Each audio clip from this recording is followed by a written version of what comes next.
Halo sahabat pecinta catur, selamat datang kembali di Catur Talk Indonesia dan ini adalah duel yang sangat luar biasa teman-teman.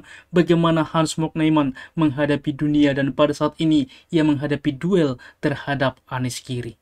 Berlangsung di Netherlands dan kita akan membahas permainan yang sangat menarik pada game ketiga catur klasik format waktu 1,5 jam dengan increment 30 detik.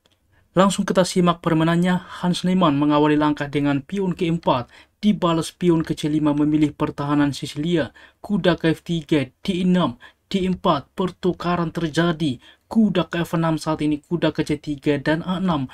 Variasi Nadov di papan merupakan salah satu variasi paling populer pada Sicilian defense.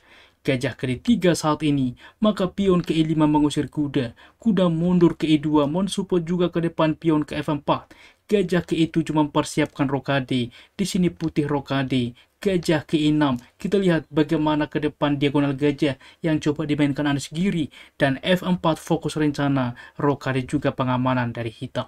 Hans Neumann mengambil inisiatif dari sayap menteri, memainkan dengan pion ke-4. Menteri ke C7 berlanjut juga menekan diagonal ke depan. Raja ke H1 mencoba juga menghindari ada tempo skak ke depan dari diagonal.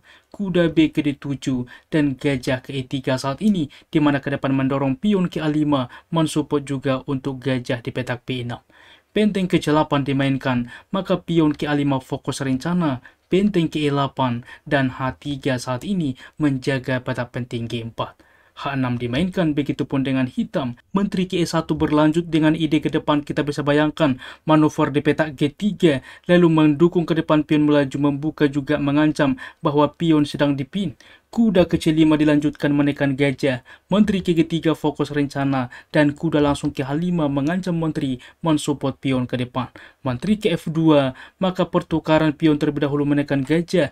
Pertukaran dan kuda langsung menerima gajah ini karena sangat berbahaya ke depan. Kuda memukul kuda, manuver juga ke depan untuk mengancam menteri dan gajah. Masih merasa penting gajah sebagai pertahanan, gajah mundur ke D8. Berlanjut kuda tetap ke D5 saat ini mengancam menteri. Menteri ke D7 juga mengancam pion ke depan dan menteri ke D4 sentralisasi menteri juga memantau pion G7. Gajah memukul kuda, kuda tetap menerima di sentral. Menteri ke E6 saat ini menekan juga pion dan menteri ke B4 teman-teman. Apabila diterima pion pertukaran terjadi dan di sini menteri ke G6. Sebelumnya apa yang terjadi jika misalkan diterima saja pion misalkan?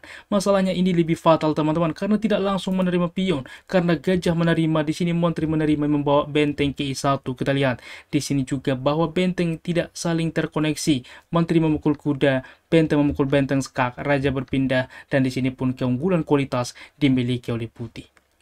Kita kembali teman-teman di dalam pose seperti ini dimainkan dengan menteri ke G6, maka benteng ke F3, di mana juga ke depan selain mensupport teman-teman, manuver juga menumpuk benteng. Karena seperti ini, mengapa bang tidak dicoba dengan E5 saja misalkan? Karena cukup logika membuka diagonal gajah. Masalahnya kuda menerima gajah, pertukaran pion menerima pion di sini. Menteri misalkan menerima pion, maka benteng ke C2 di mana ancaman counter attack ke depan. Kuda mundur mensupport mengancam benteng, benteng ke E2, menteri ke F3 mensupport kuda dan benteng juga menerima pion saat ini. Justru sebaliknya, hitam akan lebih baik.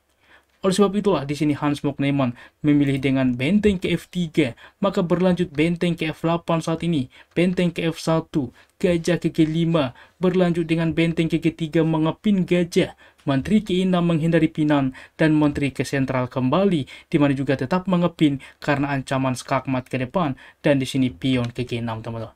Sebelumnya alangkah lebih baik di dalam pos ini bahwa kuda menerima gajah adalah opsi terbaik. Dengan ide pion menerima, maka F5 membongkar kembali file F. Pertukaran misalkan terjadi, di sini menteri wajib ke sentral teman-teman. Ini sangat penting karena seperti ini, apabila dicoba menerima pion ini tidak mungkin karena diterima saja teman-teman, hasilnya kuda akan memforking di E7. Oke, oleh sebab itulah di sini wajib ke sentral. Apa yang terjadi? Menteri pertukaran misalkan, dan ini pun tentunya masih cukup sebanding. Kita kembali teman-teman, di sini Anis Giri memilih dengan pion ke G6 tentunya.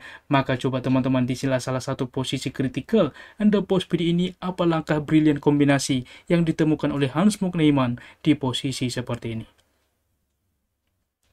Bagaimana teman-teman? Selamat bagi Anda yang bisa menemukan langkah itu benteng menerima gajah melakukan pengorbanan. Pion menerima maka kuda ke F6 melakukan skak dan di sini raja ke H8. Apabila berbeda teman-teman, misalkan raja ke G7 ini cukup berbahaya karena ancaman skakma tak bisa dicegah, kuda ke H5 double skak. Oke, raja berpindah kemanapun intinya, menteri akan tetap melakukan skak mengorbankan kuda, menteri ke H7 adalah skakmat. Oleh sebab itulah teman-teman, di dalam pos ini harus dimainkan raja ke H8 dan kuda justru ke D7 open skak teman-teman, menghentikan juga untuk menteri kembali untuk menutup. Karena seperti ini, apabila saat ini ke H5, ini sudah berbeda, menteri bisa juga ke E5 karena ini tidak double skak. Ketika double skak sebelumnya raja wajib berpindah teman-teman. Pertukaran menteri terjadi, kuda terancam, kuda mundur, raja menyelamatkan diri dan tentunya kualitas hitam lebih baik. Oleh sebab itulah di sini kuda ke D7 dimainkan open skak supaya menteri tidak bisa menutup. Maka F6 menutup saat ini, kuda menerima benteng. Inilah ke depan keunggulan yang dimiliki oleh Hans Mokneyman. Benteng menerima gajah ke C4 mengancam menteri. Di sini juga menteri berpindah tentunya gajah ke D5. Kita lihat bagaimana aktifnya gajah ke depan. Kuda ke E6 saat ini mengancam menteri. Menteri ke B6 mengancam pion ke depan. Kuda ke F4, maka menteri juga langsung menerima pion, menawarkan karena kita lihat di sini punya pion bebas juga ke depan. Ketika juga saat ini diterima pertukaran, masalahnya mengancam pion. Dan tentunya Anies Giri menolak pertukaran menteri ke E5 saat ini, menekan juga gajah, maka menteri tetap menerima pion teman-teman. F5 dimainkan counter attack, menteri ke C4 saat ini mensupport, kuda ke H5 dengan ide ke depan mendorong teman-teman, untuk juga ada potensi forkingan juga dari kuda, maka benteng ke F3, di sini kuda tetap melakukan skak, raja berpindah dan F4 saat ini. Raja juga langsung ke F2 dan raja ke H7 menghindari satu diagonal. Karena seperti ini, apabila diambil langkah lain misalkan menerima pion misalkan gratis, menteri akan langsung juga memaksa pertukaran teman-teman dan ini pun ke depan promosi. Oleh sebab itulah di dalam pos ini raja ke H7, pion ke C3 berlanjut saat ini mempersolid, menteri ke E7 dengan ide ke depan mendorong pion teman-teman mencoba counter attack. Di sini menteri ke B4 tanpa takut teman-teman menawarkan ke depan G4 fokus rencana dan menteri ke B7 tanpa menyelamatkan benteng teman-teman. Walaupun diselamatkan benteng opsi terbaik misalkan menerima, tetapi sangat komplikatif ke depan berbahaya, ada discover teman-teman. Dan di sini juga kemana raja melangkah tidak ada teman-teman. Apabila mundur tentunya tetap juga masih dalam satu diagonal. Kita kembali di sini menteri ke B7 fokus rencana, menteri memukul menteri saat ini pertukaran, pion menerima benteng pertukaran dan kita lihatlah pion bebas ini tak terhentikan teman-teman. D5 masih dicoba counter attack, diterima pion, kuda juga untuk manuver mengancam gajah saat ini, maka gajah ke C6, kuda ke E8 manuver ke depan, tetap B4 teman-teman mendukung 3 pion bebas ini terhubung ke depan, kuda ke C7, B5 berlanjut, benteng ke F6, A7 satu petak lagi promosi. Di sini benteng memukul gajah, pertukaran dan kita lihat ini terminal teman-teman. Bagaimana juga Hans Mokneyman bermain seperti Magnus Carlsen. G5 masih dicoba, maka raja mendekat saat ini. Inilah ke depan manuver raja yang akan dimainkan oleh Magnus Carlsen dan di dalam pos ini juga kuda ke A8, C7 berlanjut dan raja ke D7. Karena apabila diterima teman-teman, sama saja raja akan mendekat di mana pion juga akan melaju selanjutnya. Ini juga yang terjadi dan kita kembali di sini raja ke D7, maka bermain dengan pion promosi skak, raja menerima raja ke C6, kuda ke C7, E5 saat ini kuda ke A8 dan E6 berlanjut raja ke 8 setelah raja ke B7 mengancam kuda. Di sini juga Anies Giri menyerah. Sangat-sangat menarik. Mengapa demikian? Kuda ke C7 berpindah, E7 melakukan skak, raja berpindah, promosi kuda saja teman-teman. Kuda menerima maka pion promosi, raja menerima maka kuda akan tumbang, pion juga ke depan bebas promosi. Sangat-sangat menarik bagaimana duel yang terjadi dengan akurasi sebagai berikut. Ulasan permain dari komputer menunjukkan bahwa tingkat akurasi dari Hans Mokneyman 95,3% dengan satu langkah brilian dan Anies Giri 90,2%.